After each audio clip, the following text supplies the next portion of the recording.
Bonjour à toutes et à tous et bienvenue sur HeroMotion. Aujourd'hui, on va voir comment, à partir de n'importe quel logo en format PNG, créer une animation 3D sur After Effects. Bien sûr, avant tout, il va falloir vectoriser notre image PNG, sans cela, ça ne fonctionnera pas. Pour cela, je vais vous montrer comment vectoriser à partir du logiciel Adobe Illustrator. Pour certains cas, on pourra également utiliser Photoshop pour améliorer notre image PNG. Vous allez voir, ce n'est vraiment pas très compliqué à faire, après c'est juste vous et votre imagination. Comme toujours, si ce contenu vous plaît, n'oubliez pas de lâcher un pouce pour m'aider au référencement de ma chaîne. Et surtout, abonnez-vous si ce n'est pas déjà fait. Allez, perdons pas de temps, on se retrouve tout de suite sur After Effects et on commence.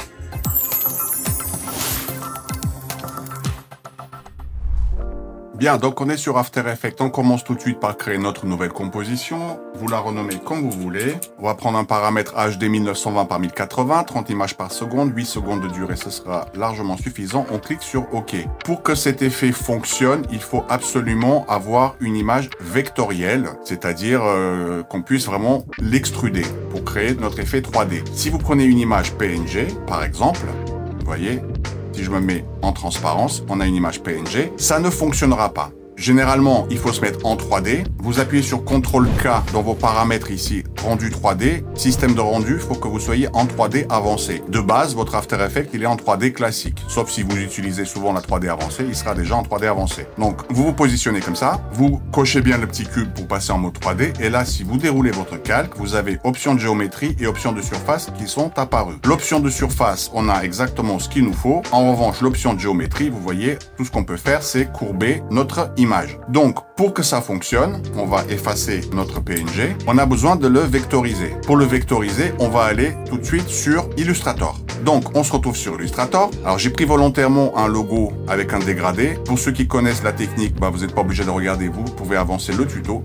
Pour ceux qui ne connaissent pas, c'est toujours important de connaître. Maintenant, depuis quelques versions, Adobe Illustrator, il nous a rajouté directement ici la petite fenêtre vectorisation de l'image. Avant, on n'avait pas ça il y a quelques années. Il fallait vraiment décomposer soi-même certaines images ou même les tracer à la main. Si vous n'avez pas cette fenêtre, vous allez dans Fenêtre. Tout en bas, vous avez ici Vectorisation de l'image. Et vous avez cette petite fenêtre ici sur la droite qui s'ouvre. Alors vous la disposez comme vous voulez, moi je l'ai disposée ici. Si maintenant vous voulez vectoriser votre logo, si vous laissez tel que c'est par défaut, ici normalement c'est en couleur comme ça, vous faites vectoriser, il est en train de faire le travail, vous allez voir ce qu'il fait. Voilà, il m'a juste fait un dégradé comme ça, il a enlevé le fondu qu'il y avait. Et si je fais décomposer, voilà, il me décompose vraiment en 50 millions de petits trucs et c'est pas ce qu'il nous faut. Je reviens en arrière, CTRL Z.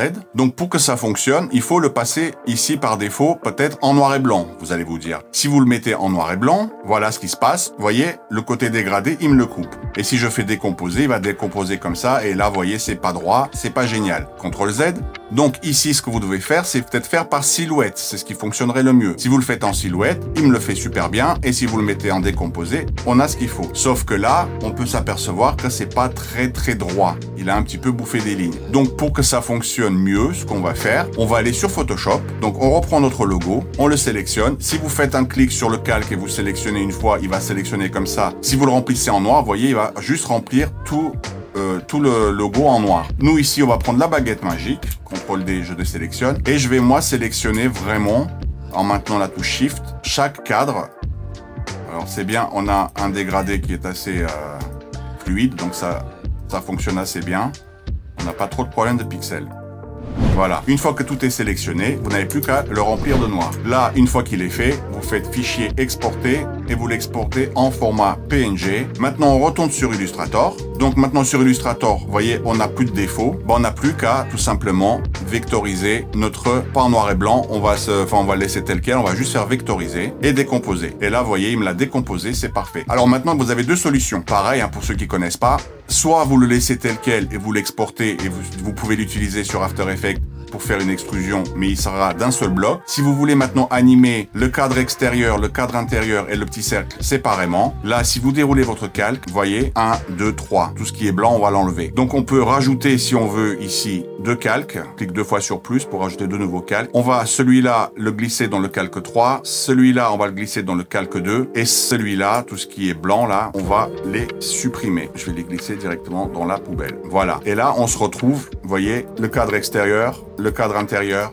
et le petit cercle. Une fois que vous avez ça, vous faites fichier, enregistrer sous, très important, en .ai, donc en Adobe Illustrator, et vous l'enregistrez. Et vous faites ici OK. Donc on revient maintenant sur Adobe After Effects. On va maintenant mettre notre logo Insta Black. Importer sous, vous le mettez très important en composition. Conservez la taille des calques. Vous dites importer. Il nous a créé une composition. Si je fais un double clic maintenant à l'intérieur, vous pouvez voir nos 3 calques qui sont là. Donc, une fois de plus, maintenant on est en 3D avancé. On croit que c'est faisable, mais c'est toujours pas. Si je me mets en 3D ici, et si je déroule par exemple ici, option de géométrie, vous voyez, on est comme tout à l'heure, avec la courbure, on n'a toujours pas notre extrusion qui est faisable. Donc, ce qu'on doit faire maintenant, vous prenez les 3 calques, vous faites clic droit et ici vous avez créé, vous faites créer des formes à partir de ce calque vectoriel. Et là, vous voyez, il m'a créé 3 formes, 3 silhouettes. On va faire CTRL-C, on va les copier et on va aller dans notre composition animation, CTRL-V. Donc, on a récupéré tout ça. Sur du noir, c'est un peu compliqué, donc on va changer le fond, on va le mettre en blanc. Donc, on a maintenant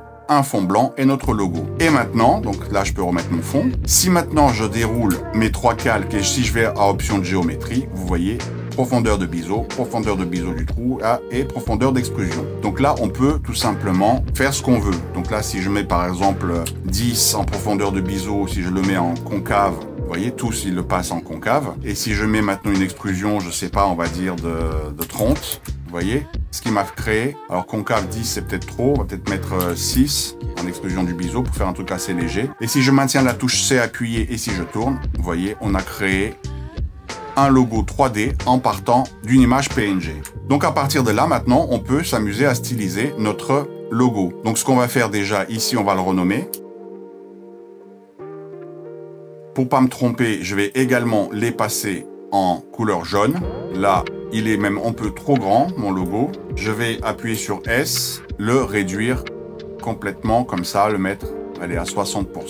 Alors évidemment, maintenant, on a perdu notre centre ici. Je vais resélectionner tout, je vais enlever la 3D pour l'instant, histoire de les aligner comme il faut. Voilà, et je remets la 3D. Je revérifie avec la touche C, on est bon.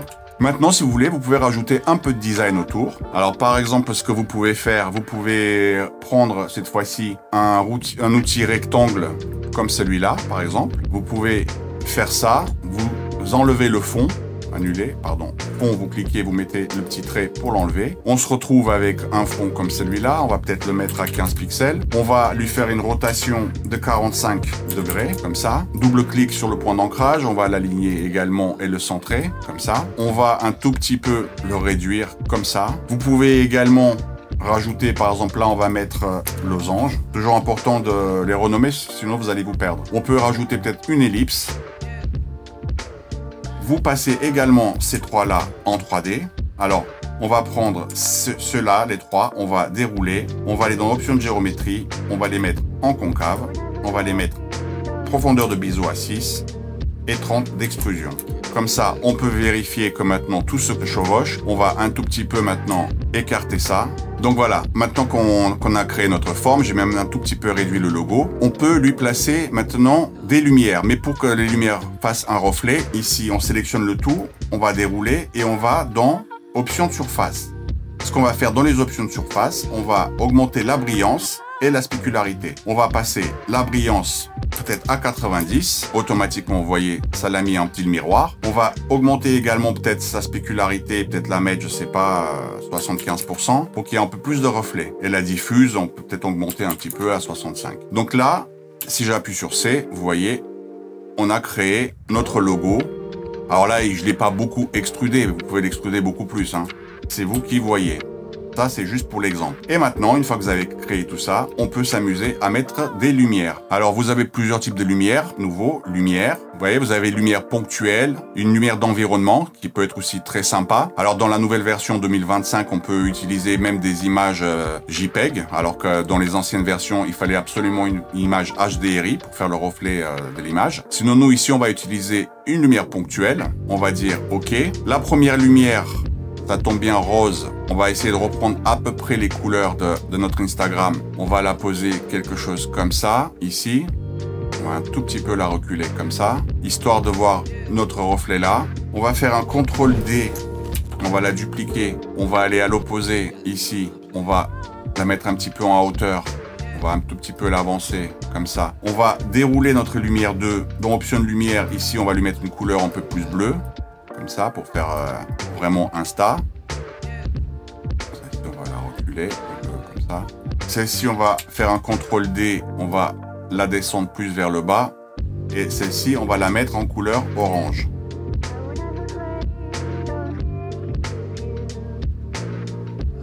Et je vais redupliquer peut-être une dernière fois une autre lumière. Ici, je vais la mettre plus de ce côté-là. Toujours dans les options de lumière. Celle-là, peut-être la mettre un peu plus rouge. Voir ce que ça donne. Voilà, un peu de rouge. Alors, n'hésitez pas à augmenter son intensité. Alors, je sais pas si c'est ressemblant. N'hésitez pas de la bouger en profondeur dans les aides. Vous voyez, la tache blanche, là, c'est la spécularité qui reflète là sur. On va la reculer comme ceci. On va dire quelque chose comme ça. Bien, une fois que vous avez placé toutes vos lumières et que vous êtes satisfait, donc je pouvais le faire mieux, mais bon, dans la précipitation, on va maintenant l'animer. On va se mettre par exemple à 4 secondes. On va sélectionner tout notre logo. On va appuyer sur la touche R pour les rotations et on va mettre une image clé en X et en Y. Alors, volontairement, je mets X et Y parce que je ne sais pas encore ce que je vais utiliser. Comme ça, on est sûr de l'arrivée. Et au départ, on va peut-être, allez, on va commencer par notre carré extérieur. On va peut-être, aller lui bouger en X 125, Y 125 également. On va le faire tourner dans ce sens-là. Notre cercle, on va peut-être lui mettre juste le Y à 125. Comme ceci, faire un peu un truc ambigu. Hein. Le losange, on va faire 125 et là on va faire moins 125. Et après, il nous reste notre logo. Alors pour le faire apparaître, alors on va regarder ici où est-ce que ça se croise. On va dire à 1,15, il est comme ça, le losange intérieur. Et le losange intérieur, 78.1. Et ben si vous voulez que votre logo soit caché, on va se mettre ici à 78.1. Je vais le copier. Et là, on va faire pareil. CTRL V. Voilà, comme ça, votre logo, il est caché dans le losange. C'est bien pour ça qu'on l'a extrudé à la même profondeur. Et ce que vous pouvez faire, c'est, on sélectionne bien notre logo. On est à 1,15, on maintient Shift et on va réduire comme ça. Comme ça, ça veut dire qu'au début, le logo n'est pas là. Et quand vous faites la rotation, hop, au croisement, il apparaît. Vous voyez, ça fait une petite apparition très très sympa. Maintenant, ce qu'on va faire, on va sélectionner ces trois-là. On va appuyer sur la touche U. On va lisser nos images clés. On va les sélectionner. On va appuyer sur la touche F9. On va ouvrir l'éditeur graphique. On va se mettre quelque chose à 1,15 ici comme ça, parce que c'est là que le logo va apparaître. On va prendre tout ce bord-là. On va le lever comme ça. Ce côté-là, on va le lever comme ça. On va vraiment essayer de le centrer. Alors, je sais pas pourquoi il n'a pas tout pris. Lui, en revanche, on va appuyer sur la touche U également. On va les sélectionner. Vu que c'est à partir de cette moitié-là, F9, on va également ouvrir l'éditeur graphique. Bah, lui, on va faire complètement le contraire. On va, lui, le mettre complètement ici. Et lui, on va l'étirer par ici. Donc, du coup, si je regarde, voilà, vous voyez. En plus, le rond, là, il n'a pas suivi. Ça donne un petit effet en plus. Donc, si vous sélectionnez maintenant toutes vos images clés, c'est normal que le petit rond, il n'a pas suivi parce qu'il n'a pas lissé celle-là, vous voyez. Mais remarque, ça donnait un petit charme en plus. Ça lui donnait un petit retard. On va peut-être le laisser comme ça, sinon il va arriver en même temps. C'est pas mal. Donc voilà, là vous avez créé votre petite animation du logo. Ce que vous pouvez faire également après, si ça vous amuse, vous pouvez créer une caméra. On va la prendre, je sais pas, on va la laisser à 28 mm, comme ça. On va créer un objet nul pour le contrôle de notre caméra. On va le passer en 3D. On va parenter la caméra à l'objet nul. À 4 secondes ici, on va, bien sûr, sa position, on va la laisser telle qu'elle. D'ailleurs, on va peut-être même, on va laisser comme ça, hein. On va se mettre comme ça, un peu plus. Voilà. Et à l'arrivée, ici, on va vraiment aller de l'intérieur, quelque chose comme ça. Et on va les lisser, F9, et on va, bien sûr, faire comme tout à l'heure. Cette fois-ci, on va un tout petit peu le lever comme ça. Voilà, on va se mettre ici, 5 secondes. On va appuyer sur la touche N pour réduire la zone de travail. Donc voilà pour votre logo. Après, si vous voulez, vous rajoutez bien sûr un background. Derrière, on va le mettre en 3D également. On va agrandir sa taille pour qu'il couvre bien, comme ça. On va peut-être lui mettre un dégradé 4 couleurs. Réduire un petit peu l'opacité pour le rendre un peu plus sombre, comme ça. Après, on peut se mettre au-dessus, CTRL-ALT-Y, mettre un calque d'effet, lui mettre un petit bruit. Alors le bruit, ça donne toujours une petite profondeur à vos animations. Ça fait toujours plus classe, vous voyez. Voilà, on peut enlever par couleur. Alors là, le petit bug que vous avez, vous voyez ici, c'est que notre background n'est pas assez éloigné. Donc on va dans sa position et on va le reculer encore plus, comme ceci. Donc voilà pour votre logo. Et évidemment, ici, dans la dégradé 4 couleurs, après ce qu'il faut, c'est un peu plus arrangé. Après, il y a plein d'essais à faire, c'est à vous de vous amuser et de créer votre style. Une dernière petite chose que vous pouvez faire aussi pour que ce soit sympa niveau animation, vous pouvez prendre vos lumières. Donc là, j'ai rajouté une petite courbe pour relever les contrastes. Vous prenez cette fois-ci vos lumières qui sont là. On a les 4. On va faire créer nouveau objet nul. On va le mettre là, au-dessus des lumières. On va prendre nos lumières comme ceci. On va les parenter à l'objet nul. Bien sûr, l'objet nul, on le met en 3D. On va se mettre ici. On va appuyer sur R et on va lui donner une rotation en Z. Qu'il fasse un tour, vous voyez. Donc, on va se mettre au début. On va mettre une image clé ici. Et arriver là, on va même aller jusqu'à 5, jusqu'au bout. On va lui faire un tour complet. On va prendre nos 2 images clés. On va appuyer sur F9. On va les lisser. Et voilà, vous voyez.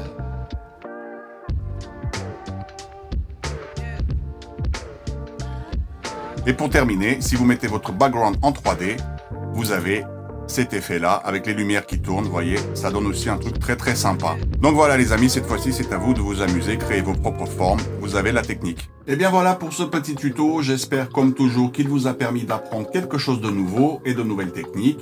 Maintenant vous savez comment transformer vos logos PNG, comment les vectoriser et les animer en 3D sur After Effects. Si vous avez aimé ce contenu, n'oubliez pas de lâcher un pouce pour m'aider. Allez, maintenant c'est à vous, créez vos propres logos, amusez-vous et surtout restez créatifs. En attendant, je vous dis à bientôt pour une nouvelle vidéo.